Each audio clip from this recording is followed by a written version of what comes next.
अस्सलाम वालेकुम प्यारे दोस्तों, क्या आप जानते हैं ओकियानूस का कब्रिस्तान किसको कहा जाता है? आएँ आज हम आपको इस वीडियो में बताते हैं।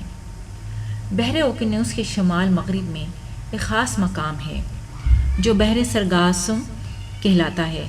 इसकी पानियों की एक ख़ास बात यह है कि इसमें समुद्री नबातात की एक मखसूस किस्म पाई जाती है जिसे सरगासम कहा जाता है। ये बहुत बड़ी मिकदार में गोल शक्ल में पानियों पर तैरती रहती है और बहरी जहाज़ों के आगे रुकावट बनकर इनकी आमदोरफ्त को मुश्किल बना देती है। बहरे सरगासो अपनी मुकम्मल और पुरसकून खामोशी के बायस मशहूर है। इसमें हवा की मौजें और समुद्री तूफ़ान शाज़ व नादिर ही आते हैं। इसको दश्तनाक समंदर और ओकियानूस का कब्रिस्तान भी कहा जाता है। बाज़ तहकीकी रिपोर्टों से पता चलता है कि इस समंदर की तह में बहुत से बहरी जहाज़, कश्तियाँ और आबदोज़ें मौजूद हैं जो मुख्तलिफ़ ज़मानों में इसमें गर्क़ आब होती रहीं। जज़ायर बरमूदा में गुमशुदगी का नुक्ता आगाज़। प्यारे दोस्तों, 1850 इस मखसूस जगह या इससे करीब व जवार में तकरीबन 50 बहरी जहाज़ लापता हो गए।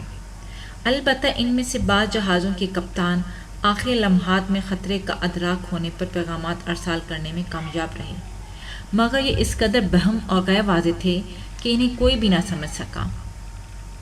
इन गुम हो जाने वाले जहाज़ों और आबदोज़ों की अक्सरियत रियासत मुत्तहिदा अमेरिका से ताल्लुक़ रखती थी। सबसे पहले जो जहाज़ लापता हुआ इसका नाम इंस्ट्रोजेंट था। इस पर 340 अफराद सवार थे। इसके बाद एक आबदोज़ लापता हो गई जिसका नाम स्कॉर्पियन था। इस पर दरियाओं और समुद्रों में काम करने वाले 99 अफराद मौजूद थे। इसमें सिर्फ बहरी जहाज़ों को गर्क करने का सिलसिला ना जारी रहा बल्कि तैयारों की भी गुमशुदगी के वाक़यात शामिल हैं। गुमशुदगी का ये सिलसिला बहरे ओकियानूस की फ़ज़ाओं तक भी जा पहुँचा। जैसे ही कोई सयारा बहरे ओकियानूस ख़ुसूसन जज़ायर बरमूदा की फ़ज़ाई हदूद में दाखिल होता लापता हो जाता। 1945 में अमरीकी रियासत फ़्लोरिडा के नेवल एयर बेस से 5 बमबार लड़ाका तैयारे मामूल की तरबियती परवाज़ पर रवाना हुए। ये पांचों तैयारे एक ट्रायंगल शक्ल में उड़ान भरते जा रहे थे और एक गर्क शुदा बहरी जहाज़ की सतह समंदर पर तैरते हुए मलबे की तरफ जाना चाहते थे। एयरबेस का अमला इन तैयारों की जानिब से किसी ऐसे पैगाम का मुंतज़िर था जिसमें इनके पायलटों को ये बताना था कि वो किस जगह और किस तरीके से उतरेंगे कि अचानक इनको ग्रुप कमांडर की तरफ से एक अजीब व गरीब पैगाम मिला। ग्रुप कमांडर चार्ल्स टेलर ने एयर बेस कंट्रोल टावर को ये पैगाम अरसाल किया, हम इस वक्त इमरजेंसी की हालत में हैं। हम अपना कंट्रोल मुकम्मल तौर पर खो चुके हैं। मैं ज़मीन को देखने से कासिर हूँ। मैं ये भी नहीं कह सकता कि इस वक्त हम कहाँ हैं। हम फ़ज़ा में गुम हो चुके हैं।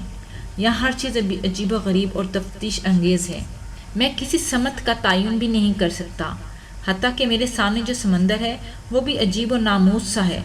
मैं इसकी तयन भी नहीं कर सकता कि ये कौन सा समंदर है। इसके फ़ौरन बाद कंट्रोल टावर से फ़ज़ाई बेड़े का हर किस्म का राब्ता मुनक़ता हो गया। इसके बाद भी कई एक तैयारे इस जगह गुम हुए। इस ट्रायंगल की गुत्थी सुलझाने के लिए बाज़ तशरीहात। आए प्यारे दोस्तों, हम आपको बताते हैं इस ट्रायंगल की गुत्थी सुलझाने के लिए बाज़ तशरीहात। इस नज़रिए के मुताबिक समुंदर की तह में वाक़ होने वाले ज़मीनी ज़लज़लों और झटकों के बायस समुद्रों की मौजों में शदीद तूफ़ानी और हंगामी नौइयत की लहरें पैदा होती हैं जो बहरी जहाज़ों को डुबो देती हैं और इन्हें आनन फानन पूरी क़ुव्वत से समुंदर की गहराई की तरफ खींचती हैं। जहाँ तक फ़ज़ा में उड़ने वाले तैयारों का ताल्लुक़ है, इन झटकों और मौजों की वजह से फ़ज़ा में भी कुछ ऐसी लहरें जो हवाई लहरें पैदा होती हैं जिनसे तैयारों का तवाज़ुन ख़राब हो जाता है और पायलट का तैयारे पर कंट्रोल बरकरार नहीं रहता।